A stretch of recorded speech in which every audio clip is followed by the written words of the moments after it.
नमस्कार दोस्तों, आज मैं आपके लिए लेकर आई हूँ मुंशी प्रेमचंद जी की कहानी सौत। आइए शुरू करते हैं। जब रजिया के 2-4 बच्चे होकर मर गए और उम्र ढल गई तो रामू का प्रेम उससे कुछ कम होने लगा और दूसरी शादी की धुन सवार हो गई। आए दिन वह रजिया से झगड़ता और मारपीट करता। अंततः उसने दूसरी शादी कर ही ली। उसकी नई पत्नी का नाम था दासी। गोरा रंग था, बड़ी बड़ी आँखें, जवानी की उम्र, पीली कृशांगी रजिया भला इस नव यौवना के सामने क्या जचती। फिर भी वह जाते हुए स्वामित्व को जितने दिन हो सके अपने अधिकार में रखना चाहती थी। इस घर को उसने मर मर कर बनाया है, उसे सहज ही में नहीं छोड़ सकती। वह इतनी बुद्धू नहीं थी कि घर छोड़कर चली जाए और दासी उसमें राज करे। उसे यह हरगिज बर्दाश्त नहीं था। एक दिन रजिया ने रामू से कहा, अजी सुनते हो, मेरे पास साड़ी नहीं है, जाकर ला दो। रामू उसके एक दिन पहले दासी के लिए अच्छी सी चुंदरी लाया था। रजिया की मांग सुनकर बोला, मेरे पास पैसे नहीं हैं। रजिया को साड़ी की उतनी चाह नहीं थी जितनी रामू और दासी के आनंद में विघ्न डालने की। बोली, रुपए नहीं थे तो कल अपनी चहेती के लिए चुंदरी कहाँ से लाए? चुंदरी के बदले उसी दाम में 2 साड़ियाँ लाते तो एक मेरे काम न आ जाती। रामू बोला, मेरी मर्जी, मैं जो चाहूँगा वही करूँगा। तू बोलने वाली कौन होती है? तुझे ओढ़ने पहनने का इतना ही शौक़ है तो काम कर। भगवान ने क्या हाथ पैर नहीं दिए? रात खुलते ही उठकर काम धंधे में लग जाती थी, अब उसकी डाह में पहर दिन तक पड़ी रहती है। तो रुपए के आकाश से गिरेंगे? मैं तेरे लिए अपनी जान थोड़े ही दे दूँगा। रजिया गुस्से से बोली, तो क्या मैं उसकी नौकरानी हूँ कि वह रानी की तरह पड़ी रहे और मैं घर का सारा काम करती रहूँ? इतने दिनों तक छाती फाड़कर काम किया, उसका यह फल मिला। अब मैं कोई काम धंधा नहीं करने वाली। यह सुनकर रामू बोला, तो ठीक है, लेकिन मैं जैसे रखूँगा तुम्हें वैसे ही रहना पड़ेगा। रजिया बोली, तो मेरी भी सुन लो, मेरी इच्छा होगी तो रहूँगी, नहीं तो अलग हो जाऊँगी। रामू चिढ़कर बोला, ठीक है, तेरी जैसी इच्छा हो, मेरा गला छोड़। रजिया बोली, ठीक है, आज से तेरा गला छोड़ती हूँ, समझूंगी कि विधवा हो गई। रामू दिल से इतना तो समझता था कि यह गृहस्थी रजिया की जोड़ी हुई है, चाहे उसके रूप में उसके लोचन विलास के लिए आकर्षक न हो। संभव था कुछ देर के बाद वह जाकर रजिया को मना लेता, लेकिन दासी भी कूटनीति में कुशल थी। उसने गरम लोहे पर चोट जमानी शुरू की। बोली, आज देवी जी किस बात पर बिगड़ रही थी? रामू उदास मन से बोला, रजिया तेरी चुंदरी के पीछे यह सारा महाभारत रचाए हुए है। कहती है अलग रहूँगी, मैंने कह दिया तेरी इच्छा हो वो कर। दासियाँ बोली, यह सब उसके नखरे हैं, वह समझती है कि हम उसके हाथ पांव जोड़ें, उसकी मिन्नतें करें और कुछ नहीं। तुम चुपचाप बैठे रहो, 2-4 दिन में अपने आप ही गर्मी उतर जाएगी। तुम कुछ मत कहना, नहीं तो उसका मिजाज और 7वें आसमान पर चढ़ जाएगा। रामू गंभीर स्वर में बोला, दासी तुम नहीं जानती वह कितनी घमंडी है, वह मुँह से जो कहती है उसे करके दिखाती है। रजिया को भी रामू से ऐसी कृतज्ञता की आशा न थी। अब वह पहले किसी सुंदरी नहीं, इसीलिए रामू को अब उससे प्रेम नहीं है। पुरुष चरित्र में यह कोई साधारण बात नहीं थी, लेकिन रामू उससे अलग रहेगा इसका उसे विश्वास न था। उसने इतना भी न कहा, तू अलग नहीं रह पाएगी, मैं या खुद मर जाऊंगा या तुझे मार डालूंगा, पर तुझे अलग न होने दूंगा। तुझसे मेरा विवाह हुआ है, हंसी मजाक नहीं है। तो रामू को उसकी परवाह नहीं है, तो रामू क्यों उसकी परवाह करे?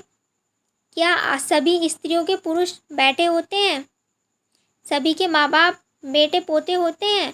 उसके लड़के जीते होते तो मजाल था कि दूसरा विवाह करते और यह दुर्गति करते। इस निर्दयी को मेरे ऊपर इतनी भी दया नहीं आई। इसी सोच विचार में रजिया ने सारी रात काटी। अगले दिन प्रातःकाल वह घर छोड़कर दूसरे गांव चली गई। वह अपने साथ कुछ भी नहीं ले गई। जो साड़ी उसने बदन पर थी वही उसकी सारी संपत्ति थी। विधाता ने उसके बच्चों को पहले ही छीन लिया था, आज घर भी छीन लिया। रामू उस समय दासी के साथ बैठा हुआ आमोद प्रमोद कर रहा था। रजिया को जाते देखकर शायद वह समझ न सका कि यह घर छोड़कर जा रही है। रजिया ने यही समझा। इस तरह चोरों की भांति वह जाना भी नहीं चाहती थी। वह दासी को, उसके पति को और सारे गांव को दिखा देना चाहती थी कि वह इस घर से धेले की चीज़ भी नहीं ले जा रही है। गांव वालों की नज़रों में रामू का अपमान करना ही उसका लक्ष्य था। उसके चुपचाप चले जाने से तो कुछ भी न होगा। रामू उल्टा सबसे कहेगा। रजिया घर की सारी संपत्ति उठाकर ले गई। उसने रामू को पुकार कर कहा, संभालो अपना घर, मैं जा रही हूँ। तुम्हारे घर का कोई भी सामान अपने साथ नहीं ले जा रही। यह सुनकर रामू एक क्षण के लिए कर्तव्य भ्रष्ट हो गया। क्या कहे, उसकी कुछ समझ में नहीं आ रहा था। उसे यह आशा नहीं थी कि रजिया यूँ चली जाएगी। उसने सोचा था जब वह घर का सामान ढोकर जाने लगेगी तब वह गांव वालों को दिखाकर उनकी सहानुभूति प्राप्त करेगा। अब क्या करे। दासी बोली, जाकर गांव में ढिंढोरा पीटाओ, यहाँ किसी का डर नहीं है। तुम अपने घर से ले ही क्या आई थी जो कुछ लेकर जाओगी। रजिया ने दासी के मुंह लगना अच्छा नहीं समझा। उसने रामू से कहा, सुन रहे हो अपनी चहेती की बातें, फिर भी तुम्हारा मुंह नहीं खुलता। मैं जा रही हूँ, लेकिन दस्सो रानी, तुम भी अधिक दिन इस घर में राज नहीं कर सकोगी। भगवान के दरबार में अन्याय नहीं फलता, वह बड़े बड़े घमंडियों का घमंड चूर कर देते हैं। यह कहकर रजिया वहाँ से चली गई। रजिया जिस नए गांव में आई थी वह रामू के गांव से कुछ ही दूरी पर था, अतएव यहाँ के लोग उससे परिचित थे। वह कैसी कुशल गृहिणी है, कैसी मेहनती और कैसी सच्ची, यह यहाँ किसी से छिपा न था। इसीलिए रजिया को वहाँ मजदूरी मिलने में कोई बाधा नहीं आई। जो एक लेकर दो काम करे उसे काम की क्या कमी। 3 साल तक रजिया ने कैसे काटे, कैसे एक नई गृहस्थी बनाई, कैसे खेती शुरू की, इसका बयान करना बड़ा कठिन था। गांव वाले उसका परिश्रम देखकर दांतों तले उंगली दबाते थे। वह रामू को दिखा देना चाहती थी कि मैं तुमसे अलग होकर भी आराम से रह सकती हूँ। वह अब परिधान नारी नहीं है, अपनी कमाई खाती है। उसके पास बैलों की एक जोड़ी थी, वह उन्हें घंटों सहलाती। कभी कभी उनके कंधों पर सिर रखकर रोती और कहती, अब बेटे हो तो पति हो तो तुम ही हो, मेरी लाज अब तुम्हारे हाथ है। दोनों बैल शायद रजिया की भाषा और भाव समझते। दोनों रजिया की बात सुनकर रजिया का हाथ चाटकर आश्वासन देते। वे उसे देखते ही कितने प्रेम से उसकी ओर ताकने लगते, कितने हर्ष से कंधे झुकाकर उस पर जुबां रखवाते हैं और कैसी जी तोड़ काम करते हैं। वह वही लोग समझ सकते हैं जिन्होंने बैलों की सेवा की है। रजिया अब इस गांव की चौधराइन बन गई थी। उसकी बुद्धि जो पहले नित्य आधार खोजती रहती थी, स्वच्छंद रूप से अपना विकास न कर सकती थी, अब छाया से निकलकर प्रौढ़ और उन्नत हो गई थी। एक दिन जब रजिया काम से घर लौटी तो एक आदमी ने उनसे कहा, चौधराइन, तुमने नहीं सुना रामू बहुत बीमार है। सुना, 10 लगन हो गए हैं, मैं वहीं से आ रहा हूँ। बाहर खाट पर पड़ा था। मैंने पूछा, कैसी तबीयत है रामू? तो वह रोते हुए बोला, बुरा हाल है, घर में एक पैसा भी नहीं है कि दवा दारू कर सकूं। दसिया के एक लड़का हुआ है, वह तो पहले ही काम धंधा न करती थी और अब तो लड़कोरी है, कैसे काम करने जाए। रजिया बोली, जो जैसा करेगा वैसा ही भरेगा। यह कहकर वह अंदर चली गई, लेकिन अंदर उसका मन न लगा। वह एक क्षण में फिर बाहर आई। शायद इस व्यक्ति से कुछ पूछना चाहती थी, लेकिन वह व्यक्ति तब तक वहाँ से जा चुका था। रजिया ने उसे इधर उधर ढूंढा, लेकिन वह कहीं नहीं मिला। तब रजिया निराश होकर द्वार के चौखट पर बैठ गई। उसे वे शब्द याद आए जो उसने 3 साल पहले रामू के घर से चलते समय कहे थे। उस वक्त जलन में उसने वह शाप दिया था। अब वह जलन न थी, समय ने उसे बहुत कुछ शांत कर दिया था। रामू और दासी की दीनावस्था अब ईर्ष्या के योग्य नहीं, दया के योग्य थी। उसने सोचा, रामू को 10 लगन हो गए हैं तो अवश्य ही उसकी दशा अच्छी न होगी। वह यह सोच ही रही थी कि तभी पड़ोस की एक स्त्री आग लेने के बहाने वहां आई और पूछा, सुना रामू बहुत बीमार है, जो जैसा करेगा वैसा पाएगा। तुम्हें इतनी बेदर्दी से निकाला कि कोई अपने बैरी को भी न निकालेगा। यह सुनकर रजिया ने उसे रोकते हुए कहा, नहीं दीदी, ऐसी बात न थी। वे बेचारे तो कुछ बोलते ही नहीं। दसिया के कहने में आकर वह चाहे जो कुछ कर बैठे हों, यो मुझे कभी कुछ नहीं कहा। मैं किसी की बुराई क्यों करूं? फिर कौन मर्द ऐसा है जो औरतों के वश में नहीं हो जाता? दसिया के कारण उसकी यह दशा हुई है। यह सुनकर पड़ोसी ने मुंह फेर लिया और वहां से बिना आग लिए ही चली गई। उसके जाते ही रजिया ने कलसा उठाया और कुएं की ओर चल पड़ी। लेकिन उसकी आंखें उस रास्ते की ओर लगी हुई थी जो मलसी, जो कि रामू के गांव को जाता था। कोई उसे बुलाने अवश्य आ रहा होगा। नहीं, बिना बुलाए वह कैसे जा सकती है? लोग कहेंगे आखिर दौड़ आई ना। लेकिन रामू तो अचेत पड़ा होगा। 10 लगन थोड़े नहीं होते। उसकी देह में था ही क्या। फिर से कौन बुलाएगा। दसिया को क्या गरज पड़ी है। कोई दूसरा घर कर लेगी, जवान है, 100 ग्राहक मिल जाएंगे। अच्छा वह आ तो रहा है। हाँ आ तो रहा है। कुछ घबराया सा जान पड़ता है। कौन आदमी है। इसे तो कभी मलसी में नहीं देखा, लेकिन उस समय से मलसी कभी गई भी तो नहीं। 2-4 नए आदमी आकर बसे ही होंगे।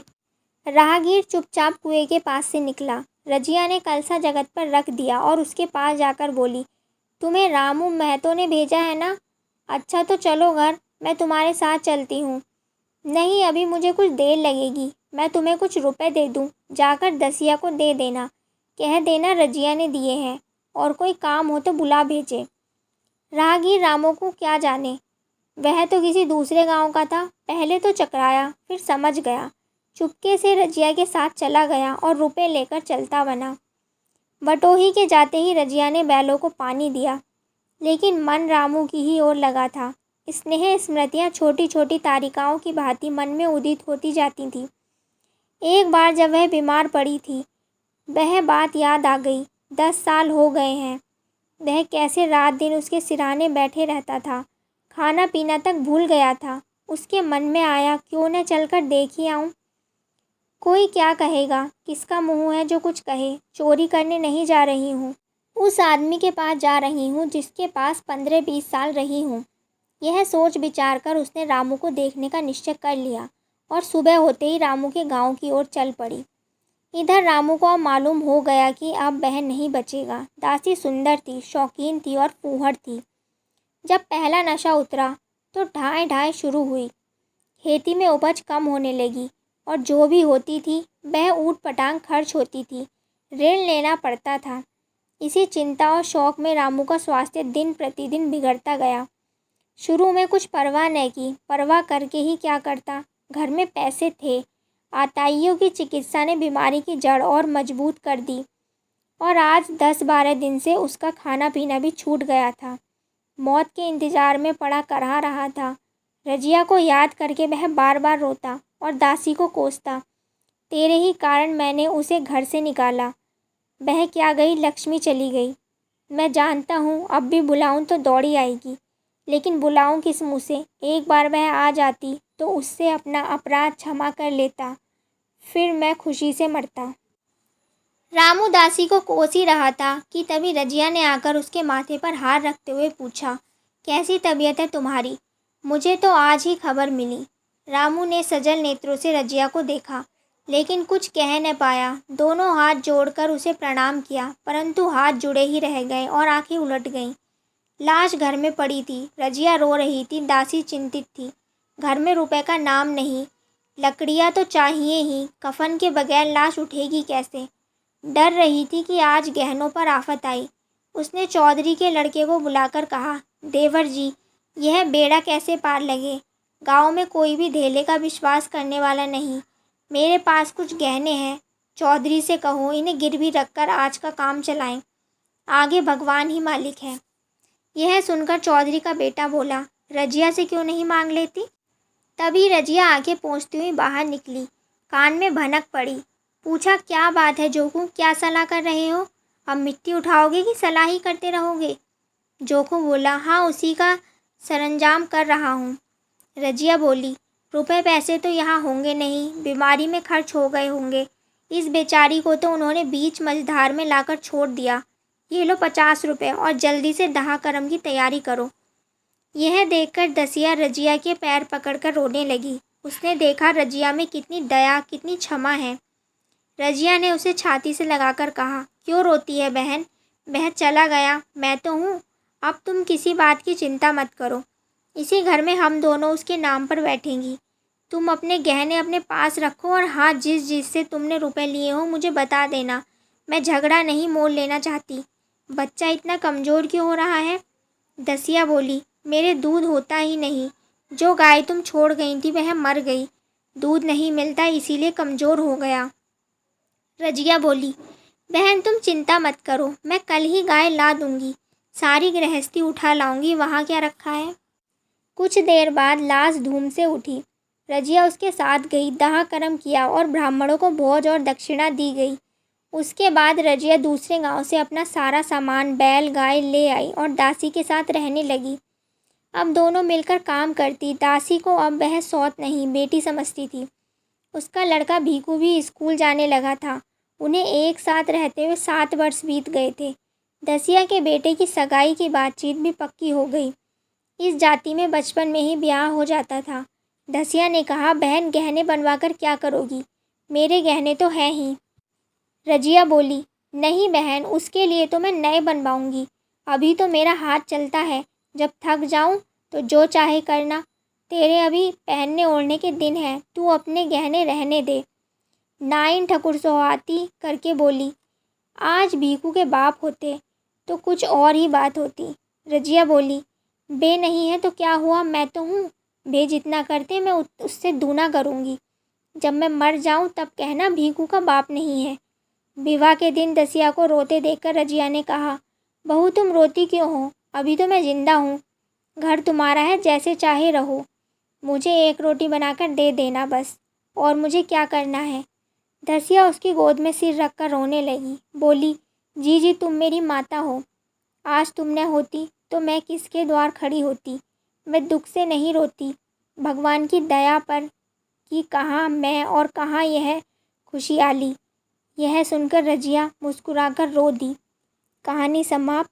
धन्यवाद दोस्तों। अगर आपको मेरी कहानी अच्छी लगी हो तो मेरे चैनल को लाइक करें, शेयर करें और सब्सक्राइब करना ना भूलें। धन्यवाद।